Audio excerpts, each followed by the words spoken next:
ಪಶ್ಚಿಮ ಬಂಗಾಳದಲ್ಲಿ ಮತದಾನ ಮುಗಿದಾಗೋಗಿದೆ. ಆದರೆ ಟೆನ್ಷನ್ ಮಾತ್ರ ಇನ್ನೂ ಕಡಿಮೆ ಆಗಿದೆ. ಇಂಥ ಒಂದು ಸನ್ನಿವೇಶದ ನಡುವೆನೆ ನಿನ್ನೆ ರಾತ್ರಿ ಕೋಲ್ಕತ್ತಾದಲ್ಲಿ ಒಂದು ರಂಪಾಟ ನಡೆದುಬಿಡ್ತು.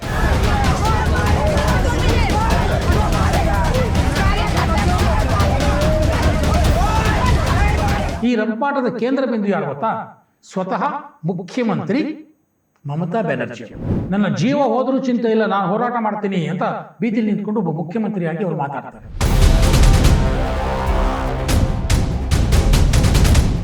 ಆ ಕ್ಷೇತ್ರದ ಕೌಂಟಿಂಗ್ ಸೆಂಟರ್ ಒಳಗಡೆ ಹೋಗಿ ನಾನು ಚೆಕ್ ಮಾಡಬೇಕು ಅಂತ ಕೂತ್ಕೊಟ್ರು. ಈ ಬಾರಿ ಭವಾನಿಪುರದಲ್ಲಿ ಸೋತು ಬಿಡ್ತೀನಿ ಎನ್ನುವಂತ ಆತಂಕ ಏನಾದರೂ ಶುರುವಾಗಿದೆಯಾ? ಸೊ ಏನಿದು ರಂಪಾಟ? ರಾತ್ರಿ ಕೋಲ್ಕತ್ತಾದಲ್ಲಿ ಏನು ನಡೀತು ಹಾಗಾದ್ರೆ? ಸ್ನೇಹಿತರೆ ನಮಸ್ಕಾರ, ಹೊಸದಿಗಂತ ಡಿಜಿಟಲ್ ಚಾನೆಲ್ಗೆ ಸ್ವಾಗತ. ಪಶ್ಚಿಮ ಬಂಗಾಳದಲ್ಲಿ ಮತದಾನ ಮುಗಿದಾಗೋಗಿದೆ. ಆದರೆ ಟೆನ್ಷನ್ ಮಾತ್ರ ಇನ್ನೂ ಕಡಿಮೆ ಆಗಿಲ್ಲ, ಆತಂಕ ಮಾತ್ರ ಇನ್ನೂ ಹೋಗಿಲ್ಲ. ಕಾರ್ಯಕರ್ತರಲ್ಲಿ ಎಕ್ಸೈಟ್ಮೆಂಟ್ ದಿನೇ ದಿನೇ ಜಾಸ್ತಿ ಆಗ್ತಾನೇ ಇದೆ. ಜನಸಾಮಾನ್ಯರಲ್ಲಿ ಅಂದರೆ ಮತದಾರರಲ್ಲಿ ಇನ್ನೂ ಭಯ ಹೋಗಿಲ್ಲ. ಯಾಕೆಂತಂದರೆ ಆ ಮಟ್ಟದ ಒಂದು ಕಾರ್ಯಕರ್ತರ ನಡುವಿನ ಜಿದ್ದಾಜಿದ್ದಿ ಕಂಡಂತಹ ಹಲವಾರು ಕ್ಷೇತ್ರಗಳು ಪಶ್ಚಿಮ ಬಂಗಾಳದಲ್ಲಿ ಇವೆ. ಇಂಥ ಒಂದು ಸನ್ನಿವೇಶದ ನಡುವೆನೆ ನಿನ್ನೆ ರಾತ್ರಿ ಕೋಲ್ಕತ್ತಾದಲ್ಲಿ ಒಂದು ರಂಪಾಟ ನಡೆದುಬಿಡ್ತು. ಅದನ್ನು ರಾತ್ರಿ ರಂಪಾಟ ಅಂತಲೇ ನಾನು ಕರಿತೇನೆ. ಸಂಜೆಯಿಂದ ಶುರುವಾಗಿದ್ದು ಮಧ್ಯರಾತ್ರಿವರೆಗೆ ಏನು ರಂಪಾಟ. ಈ ರಂಪಾಟದ ಕೇಂದ್ರ ಬಿಂದು ಯಾರು ಗೊತ್ತಾ? ಸ್ವತಃ ಮುಖ್ಯಮಂತ್ರಿ ಮಮತಾ ಬ್ಯಾನರ್ಜಿಯವರು. ಮಮತಾ ಬ್ಯಾನರ್ಜಿಯವರು ಬೀದಿಲಿ ನಿಂತು ಮಾತಾಡ್ತಾರೆ. ಷಡ್ಯಂತ್ರ ನಡೀತಾ ಇದೆ, ಎಲೆಕ್ಷನ್ ಕಮಿಷನ್ನಿಂದ BJP ಜೊತೆ ಶಾಮೀಲಾಗಿದ್ದಾರೆ, ನನ್ನ ಜೀವ ಹೋದರೂ ಚಿಂತೆ ಇಲ್ಲ, ನಾನು ಹೋರಾಟ ಮಾಡ್ತೀನಿ ಅಂತ ಬೀದಿಲಿ ನಿಂತ್ಕೊಂಡು ಒಬ್ಬ ಮುಖ್ಯಮಂತ್ರಿಯಾಗಿ ಅವರು ಮಾತಾಡ್ತಾರೆ. ಅವ್ರು ಹಾಗೆ ಮಾತಾಡೋದು, ಅವರು ಬೀದಿ ಹೋರಾಟಗಾರ್ತಿ ಅಂತಲೇ ಫೇಮಸ್. ಸೊ ಏನಿದು ರಂಪಾಟ? ರಾತ್ರಿ ಕೋಲ್ಕತ್ತಾದಲ್ಲಿ ಏನು ನಡೀತು ಹಾಗಾದರೆ? ಯಾಕೆ ಅಷ್ಟೊಂದು ಟೆನ್ಷನ್ನಲ್ಲಿ ಕ್ರಿಯೇಟ್ ಆಗಿತ್ತು? ಇದನ್ನೆಲ್ಲ ನಾನು ಹೇಳ್ತೀನಿ. ಅದಕ್ಕೆ ಮುಂಚೆ ನಮ್ಮ ಚಾನಲನ್ನು ನೀವು ಸಬ್ಸ್ಕ್ರೈಬ್ ಮಾಡ್ಕೊಳ್ಳಿಲ್ಲ ಅಂದರೆ ದಯವಿಟ್ಟು ಸಬ್ಸ್ಕ್ರೈಬ್ ಮಾಡ್ಕೊಳ್ಳಿ. ಈ ವಿಡಿಯೋವನ್ನು ಸಂಪೂರ್ಣ ನೋಡಿ, ಕಮೆಂಟ್ ಮಾಡಿ, ಲೈಕ್ ಮಾಡಿ ಮತ್ತು ಶೇರ್ ಮಾಡಿ. ಕೋಲ್ಕತ್ತಾದ ಉತ್ತರ ಭಾಗದಲ್ಲಿ 7 ಅಸೆಂಬ್ಲಿ ಕಾನ್ಸ್ಟಿಟ್ಯೂಯೆನ್ಸಿಗಳಿವೆ. ಆ 7 ಅಸೆಂಬ್ಲಿ ಕಾನ್ಸ್ಟಿಟ್ಯೂಯೆನ್ಸಿಗಳ ಸ್ಟ್ರಾಂಗ್ ರೂಮ್ ಮತ್ತು ಕೌಂಟಿಂಗ್ ಸೆಂಟ್ರು ನೇತಾಜಿ ಇಂಡೋರ್ ಸ್ಟೇಡಿಯಂನಲ್ಲಿ ಇದೆ ಸ್ನೇಹಿತರೆ. ಅದಕ್ಕೆ ಒಂದು 50 ಮೀಟರ್ ದೂರದಲ್ಲಿ, ಅದರ ಪಕ್ಕದಲ್ಲೇ ಇನ್ನೊಂದು ಕೌಂಟಿಂಗ್ ಸೆಂಟರ್ ಇದೆ. ಅಲ್ಲಿ ಕೇಂದ್ರೀಯ ಅನುಸಂಧಾನ ಸಂಸ್ಥೆ ಅಂತ ಆ ಬಿಲ್ಡಿಂಗ್, ಅಲ್ಲೊಂದು ಕೌಂಟಿಂಗ್ ಸೆಂಟ್ರ್. ಮತ್ತು ಅದಕ್ಕಿಂತ ಸ್ವಲ್ಪ ದೂರ ಬೇರೆ ಕಡೆ ಭವಾನಿಪುರ ಸೇರಿದಂತೆ ಇತರ ಅಸೆಂಬ್ಲಿ ಕ್ಷೇತ್ರಗಳ ಕೌಂಟಿಂಗ್ ಸೆಂಟ್ರು ಇನ್ನೊಂದು ಕಡೆ ಇದೆ. ಸೊ ಈ 3 ಜಾಗಗಳಲ್ಲಿ ನಿನ್ನೆ ಒಂದಷ್ಟು ಸೀನ್ ಕ್ರಿಯೇಟ್ ಆದವು. ಈ ಸೀನ್ ಕ್ರಿಯೇಟ್ ಆಗಿದ್ದಕ್ಕೆ ಮೂಲ ಕಾರಣ ಏನು ಅಂತಂದರೆ, ವಿಡಿಯೋ ಒಂದು ವೈರಲ್ ಆಯಿತು. ಅದನ್ನು ವೈರಲ್ ಮಾಡಿದ್ದು TMC ಕಾರ್ಯಕರ್ತರೆ. ನೇತಾಜಿ ಇಂಡೋರ್ ಸ್ಟೇಡಿಯಂನಲ್ಲಿರುವಂಥ ಯಾವುದೋ ಒಂದು ಸ್ಟ್ರಾಂಗ್ ರೂಮ್ನಲ್ಲಿ ಮನುಷ್ಯರು ಯಾರೋ ಓಡಾಡ್ದಂಗೆ ಕಾಣ್ತಾ ಇದೆ, ಅಲ್ಲಿ ಏನೋ ಮಾಡ್ದಂಗೆ ಕಾಣ್ತಾ ಇದೆ, ಅಬ್ಸರ್ವ್ ಮಾಡ್ತಾ ಇದ್ದೀವಿ ನಾವು, ಅಲ್ಲಿ ಏನೋ ನಡೀತಾ ಇದೆ ಅಂತ ಒಂದು ವಿಡಿಯೋವನ್ನು ಹರಿಬಿಟ್ರು. ಅದು ಸ್ಪಷ್ಟವಾಗಿ ಕಾಣೋದಿಲ್ಲ, ಅದು ಏನಾಗ್ತಿದೆ ಅಂತಲೂ ಕಾಣಲ್ಲ. ಇಲ್ಲಿ ಏನೋ ನಡೀತಾ ಇದೆ, ಇಲ್ಲೇನೋ ಗೋಲ್ಮಾಲ್ ಆಗ್ತಾ ಇದೆ, BJP ಜೊತೆ ಸೇರಿಕೊಂಡು ಎಲೆಕ್ಷನ್ ಕಮಿಷನ್ನು ಇಲ್ಲಿ EVM ಅನ್ನು ಟ್ಯಾಂಪರ್ ಮಾಡಲಿಕ್ಕೆ ಹೊರಟಿದೆ. ಟೆನ್ಷನ್ ಶುರುವಾಯಿತು. ಏನಕ್ಕೆ TMC ಕಾರ್ಯಕರ್ತರು ಜಮಾಯಿಸೋಕ್ಕೆ ಶುರು ಮಾಡಿದ್ರು. ಕೇಂದ್ರೀಯ ಅನುಸಂಧಾನ ಸಭಾಂಗಣದ ಹತ್ರ ಅಲ್ಲಿ ಪ್ರತಿಭಟನೆ ಶುರುವಾಯಿತು.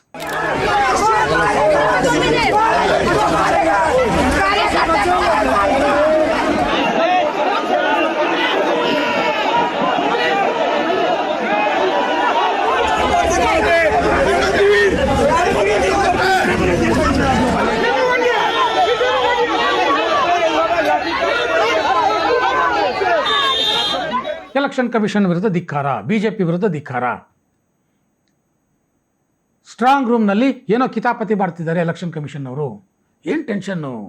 ಈ ಮಧ್ಯದಲ್ಲಿ ಎಲೆಕ್ಷನ್ ಕಮಿಷನ್ನು ಕ್ಲಾರಿಫಿಕೇಷನ್ನು ಕೊಡ್ತು. ಇವೆಲ್ಲ ಫೇಕ್ ನ್ಯೂಸು, ಅಂಥದ್ದು ಏನೂ ಆಗಿಲ್ಲ. ಸ್ಟ್ರಾಂಗ್ ರೂಮ್ನಲ್ಲಿರುವಂಥ ವಿಡಿಯೋ ಅಂತ ಏನು ತೋರಿಸ್ತಾ ಇದ್ದಾರೆ ಅದು ವಾಸ್ತವವಾಗಿ EVM ಇಟ್ಟಿರುವಂಥ ಸ್ಟ್ರಾಂಗ್ ರೂಮ್ ಅಲ್ಲ, ಅದು ಪೋಸ್ಟಲ್ ಬ್ಯಾಲೆಟ್ಗಳನ್ನು ಇಟ್ಟಿರುವಂಥ ಸ್ಟ್ರಾಂಗ್ ರೂಮು. ಇದರ ಒಳಗೆ ಹೋಗೋದಕ್ಕೆ ಮುಂಚೆ ನಾವು ಎಲ್ಲ ಕ್ಯಾಂಡಿಡೇಟ್ಗಳಿಗೆ ಮಾಹಿತಿಯನ್ನು ತಲುಪಿಸಿದ್ವಿ. ಪೋಸ್ಟಲ್ ಬ್ಯಾಲೆಟ್ಗಳನ್ನು ಸಗ್ರಿಗೇಟ್ ಮಾಡುವಂಥ ಪ್ರಕ್ರಿಯೆ ಇವತ್ತು ನಿಗದಿಯಾಗಿತ್ತು. ಈ ಸಮಯಕ್ಕೆ ಬನ್ನಿ ಅಂತ ನಾವು ಹೇಳಿದ್ವಿ. ಎಲ್ಲ ಕ್ಯಾಂಡಿಡೇಟ್ಗಳಿಗೂ ಇದನ್ನು ತಿಳಿಸಿದ್ವಿ, ಅದರಂತೆ ನಾವು ನಮ್ಮ ಕೆಲಸವನ್ನು ನಾವು ಮಾಡಿದ್ವಿ. ಹಾಗಾಗಿ ಇದು EVM ಇಟ್ಟಿರೋ ಸ್ಟ್ರಾಂಗ್ ರೂಮ್ಗೂ ಇದಕ್ಕೂ ಸಂಬಂಧ ಇಲ್ಲ ಅಂತ ಅವ್ರು ಕ್ಲಾರಿಫಿಕೇಷನ್ ಕೊಟ್ಟರು. ಇಲ್ಲಿಗೆ ಇದು ಮುಗಿಬೇಕಾಗಿತ್ತು. ಆ ಹೊತ್ತಿಗೆ ಸರಿಯಾಗಿ ಭವಾನಿಪುರ ಕ್ಷೇತ್ರದ ಕೌಂಟಿಂಗ್ ಸೆಂಟರ್ ಹತ್ರ ಮುಖ್ಯಮಂತ್ರಿ ಮಮತಾ ಬ್ಯಾನರ್ಜಿಯವರು ಸ್ವತಃ ಬಂದು ಕೂತ್ಕೊಬಿಟ್ರು. ಕೌಂಟಿಂಗ್ ಸೆಂಟ್ರ್ ಮುಂದ್ಗಡೆ ಒಂದು ಚೇರ್ ಹಾಕ್ಕೊಂಡು, ಕೌಂಟಿಂಗ್ ಸೆಂಟ್ರನ್ನ ಕಾಯ್ತೀನಿ ನಾನು, ಎಲೆಕ್ಷನ್ ಕಮಿಷನ್ ಅವರು ಇಲ್ಲೇನೋ ಗೋಲ್ಮಾಲ್ ಮಾಡಿಬಿಡ್ತಾರೆ ಅಂತ. ಅವ್ರಿಗೆ ಈ ಸುದ್ದಿ ಆ ಸಂದರ್ಭಕ್ಕೆ ತಿಳಿಯಿತು. ಯಾವುದೋ ಇಲ್ಲಿ ಯಾವುದೋ ನೇತಾಜಿ ಇಂಡೋರ್ ಸ್ಟೇಡಿಯಮಲ್ಲಿ ಆಯ್ತಲ್ಲ, ಆ ಸುದ್ದಿ ತಿಳಿತು. ಅವರು ಗರಂ ಆದರು, ಕೂಗಾಡೋದಕ್ಕೆ শুরু ಮಾಡಿದ್ರು, ಒಂದು ভিডিওನೂ ಮಾಡಿದ್ರು তৎক্ষণ। আমাদের কর্মীদের এবং মানুষকে সাথে থাকতে যাতে কাউন্টিংয়ে সবাই সমানভাবে আজ থেকে পাহারা দেয়। দরকার হলে আমিও আমার এলাকায় পাহারা দিতে নামবো এবং আমি সব 294টির কেন্দ্রে 294টা তৃণমূল প্রার্থী, দার্জিলিংয়েও যে দুটো প্রার্থী আছে অনেকদের আমাদের সাথে জোট আছে, সবাইকে বলবো ಕಾರ್ಯಕರ್ತರೆಲ್ಲ ಬನ್ನಿ, ನಿಮ್ಮ ನಿಮ್ಮ ಕ್ಷೇತ್ರದ ಕೌಂಟಿಂಗ್ ಸೆಂಟರ್ಗಳನ್ನು ಕಾಯಬೇಕು ನೀವು, ಇಲ್ಲ ಅಂದರೆ ಅಲ್ಲೋಲ ಕಲ್ಲೋಲ ಆಗ್ಬಿಡುತ್ತೆ, ಎಲೆಕ್ಷನ್ ಕಮಿಷನ್ನವರು ಏನೋ ಮಾಡಿಬಿಡ್ತಾರೆ. ಸರಿ, ಕಾರ್ಯಕರ್ತರೆಲ್ಲ ರಾತ್ರಿ ಆ ವಿಡಿಯೋ ನೋಡಿದವರೆಲ್ಲ ದಡ ದಡ ದಡ ದಡ ಅಂತ ಅವ್ರವ್ರಿಗೆ ಹತ್ತಿರದ ಕೌಂಟಿಂಗ್ ಸೆಂಟರ್ಗಳ ಹತ್ರ ಜಮಾಯಿಸೋದಕ್ಕೆ ಶುರು ಮಾಡಿದ್ರು.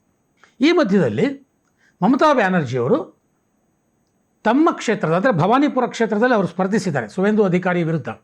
ಆ ಕ್ಷೇತ್ರದ ಕೌಂಟಿಂಗ್ ಸೆಂಟರ್ ಒಳಗಡೆ ಹೋಗಿ ನಾನು ಚೆಕ್ ಮಾಡಬೇಕು ಅಂತ ಕೂತ್ಕೊಟ್ರು. ಸ್ಟ್ರಾಂಗ್ ರೂಮ್ ಒಳಗಡೆ ಹೋಗಬೇಕು, ಕೌಂಟಿಂಗ್ ಸೆಂಟರ್ ಒಳಗಡೆ ಹೋಗಬೇಕು ಅಂತ. ಅದು ಸಹಜವಾಗಿ ಕೇಳಿದ್ದಲ್ಲ, ಅದು ಬೀದಿರಂಪನೇ, ಅದು ಬೀದಿರಂಪ ಹಾದಿರಂಪ ಅಂತಾರಲ್ಲ ಹಾಗೆ. ಆಗ ಅಲ್ಲಿನ ಸೆಕ್ಯೂರಿಟಿ ಪರ್ಸನಲ್ ಬಿಡಲಿಲ್ಲ. ಅವಾಗ ಮತ್ತಷ್ಟು ಕೂಗಾಟ ಚೀರಾಟ ಶುರುವಾಯಿತು. ಆಗ ಅಲ್ಲಿನ ರಿಟರ್ನಿಂಗ್ ಆಫೀಸರು ಅದು ವಿಚಾರ ಹೋಯಿತು. ಆ ರಿಟರ್ನಿಂಗ್ ಆಫೀಸರ್ ಫೈನಲಿ ಮಮತಾ ಬ್ಯಾನರ್ಜಿಯವರಿಗೆ ಅವಕಾಶವನ್ನು ಕೊಟ್ಟರು ಸ್ಟ್ರಾಂಗ್ ರೂಮ್ ಒಳಗೆ ಹೋಗಲಿಕ್ಕೆ. ಸ್ಟ್ರಾಂಗ್ ರೂಮ್ ಒಳಗೆ ಹೋದವರು ಮಮತಾ ಬ್ಯಾನರ್ಜಿಯವರು ಗಂಟೆಗಟ್ಟಲೆ ಹೊರಕ್ಕೆ ಬರಲಿಲ್ಲ. ಆಗ BJPಯಿಂದ ಪ್ರತಿಭಟನೆ ಶುರುವಾಯಿತು. ಗಂಟೆಗಟ್ಟಲೆ ಅಲ್ಲಿ ಒಳಗಡೆ ಕೂತ್ಕೊಂಡು ಏನು ಮಾಡ್ತಿದ್ದಾರೆ ಮಮತಾ ಬ್ಯಾನರ್ಜಿಯವರು? ಕ್ಯಾಂಡಿಡೇಟ್ ಆದ ತಕ್ಷಣ ಅಲ್ಲಿ ಒಳಗಡೆ ಇಷ್ಟೊತ್ತು ಕೂತ್ಕೊಳ್ಳೋದಕ್ಕೆ ಹೆಂಗೆ ಅವಕಾಶ ಮಾಡಿಕೊಡ್ತೀರಾ? ನಾವು ಸ್ಟ್ರಾಂಗ್ ರೂಮ್ ಒಳಗೆ ಹೋಗ್ತೀವಿ ಅಂತ ನುಗ್ಗೋಕೆ ಶುರು ಮಾಡಿದ್ರು.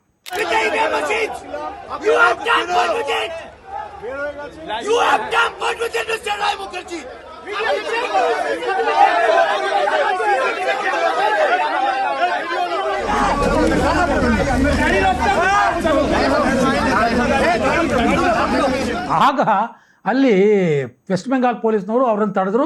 ಅಲ್ಲಿ West Bengal police versus BJP ಕಾರ್ಯಕರ್ತರು, ಹೀಗೆ ಒಂದಷ್ಟು ಘರ್ಷಣೆ ನಡೀತು. ಈ ಸಂದರ್ಭಕ್ಕೆ ಅಲ್ಲೇ ಒಂದು ವ್ಯಾನ್ ಬಂತು ಸ್ನೇಹಿತರೆ. ಆ ವ್ಯಾನು TMC ವ್ಯಾನು ಅನ್ನೋದು BJPಯವರ ಆರೋಪ.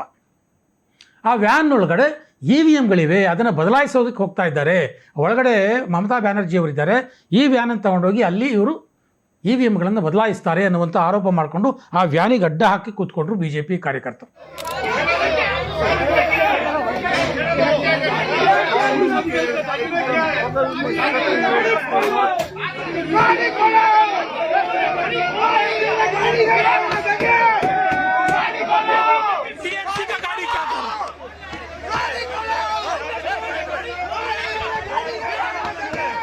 ಬಿಡಲೇ ಇಲ್ಲ, ಆ ವ್ಯಾನ್ನ ಮುಂದಕ್ಕೆ ಹೋಗೋದಕ್ಕೆ ಬಿಡಲಿಲ್ಲ. ಅಲ್ಲೊಂದಷ್ಟು ಉದ್ವಿಗ್ನತೆ ಕ್ರಿಯೇಟ್ ಆಯಿತು. ಆಗ ಪೊಲೀಸ್ನವರು ಫೈನಲಿ ಎಲ್ಲರನ್ನೂ ಬಲವಂತವಾಗಿ ಅಲ್ಲಿಂದ ಹೊರಗೆ ಕಳಿಸ್ಬೇಕಾಯ್ತು. ಆದರೂ ಬಿಡಲಿಲ್ಲ. ಸ್ವಲ್ಪ ದೂರದಲ್ಲಿ ಹೋಗಿ ಮತ್ತೆ ಕಿರ್ಚಾಟ ಚೀರಾಟ ನಡೆದಿತ್ತು. ಅಂತಿಮವಾಗಿ ಮಮತಾ ಬ್ಯಾನರ್ಜಿಯವರು ಹೊರಗೆ ಬರೋವರೆಗೆ ಈ ಒಂದು ಟೆನ್ಷನ್ನು ಇಡೀ ಕೌಂಟಿಂಗ್ ಸೆಂಟರ್ ಸುತ್ತ ಕ್ರಿಯೇಟ್ ಆಗಿತ್ತು. ಆಮೇಲೆ ಅದು ಒಂದು ರೀತಿಯಲ್ಲಿ ಮಧ್ಯರಾತ್ರಿ ಹೊತ್ತಿಗೆ ಎಲ್ಲ ತಣ್ಣಗಾಯಿತು. ಇದು ಏನನ್ನು ಸೂಚಿಸುತ್ತೆ ಸ್ನೇಹಿತರೆ? ಮಮತಾ ಬ್ಯಾನರ್ಜಿಯವರು ಪ್ಯಾನಿಕ್ ಆಗಿದ್ದಾರಾ? ಈ ಬಾರಿ ಭವಾನಿಪುರದಲ್ಲಿ ಸೋತು ಬಿಡ್ತೀನಿ ಎನ್ನುವಂಥ ಆತಂಕ ಏನಾದರೂ ಶುರುವಾಗಿದೆಯಾ ಮಮತಾ ಬ್ಯಾನರ್ಜಿಯವರಿಗೆ? ಅಥವಾ ಕಳೆದ ಎಲ್ಲ ಚುನಾವಣೆಗಳಲ್ಲಿ ಆದ ಹಾಗೆ ಕೌಂಟಿಂಗ್ ಸೆಂಟರ್ ಇರ್ಬೋದು, ಸ್ಟ್ರಾಂಗ್ ರೂಮ್ ಇರ್ಬೋದು, ಅಲ್ಲೆಲ್ಲೂ ತಮ್ಮ ಹತೋಟಿಗೆ ಯಾವುದು ಸಿಗ್ತಾ ಇಲ್ಲ ಅನ್ನುವಂಥ ಒಂದು ರೀತಿಯ ಭ್ರಮ ನಿರಸನ, ಫ್ರಸ್ಟ್ರೇಷನ್ ಏನಾದರೂ ಮಮತಾ ಬ್ಯಾನರ್ಜಿಯವರು ಕಾಡ್ತಾ ಇದೆಯಾ? ಅಥವಾ ವಾಸ್ತವವಾಗಿ ಪ್ರಾಮಾಣಿಕವಾಗಿ ಎಲೆಕ್ಷನ್ ಕಮಿಷನ್ ಏನೋ ಅನ್ಯಾಯ ಮಾಡುತ್ತೆ ತಮಗೆ ಅನ್ನುವಂಥ ಭಯ ಇದೆಯಾ? ಗೊತ್ತಿಲ್ಲ. ಆದರೆ ಮತ ಎಣಿಕೆಗೆ ಇನ್ನು 2 ದಿನ ಬಾಕಿ ಇದೆ. ರಾತ್ರೋರಾತ್ರಿ ಈ ರೀತಿಯ ಟೆನ್ಷನ್ನು ಕೋಲ್ಕತ್ತಾ ನಗರದಲ್ಲಿ ಕ್ರಿಯೇಟ್ ಆಗ್ತಾ ಇದೆ. ಇನ್ನೂ 2 ದಿನ ಈ ಟೆನ್ಷನ್ ಹೀಗೆ ಇರುತ್ತೆ. ಈ ಟೆನ್ಷನ್ಗೆ ಮುಕ್ತಿ ಸಿಗೋದು ಯಾವಾಗ ಅಂತಂದರೆ ಮೇ 4ರ ಫಲಿತಾಂಶ ಬಂದ ನಂತರ.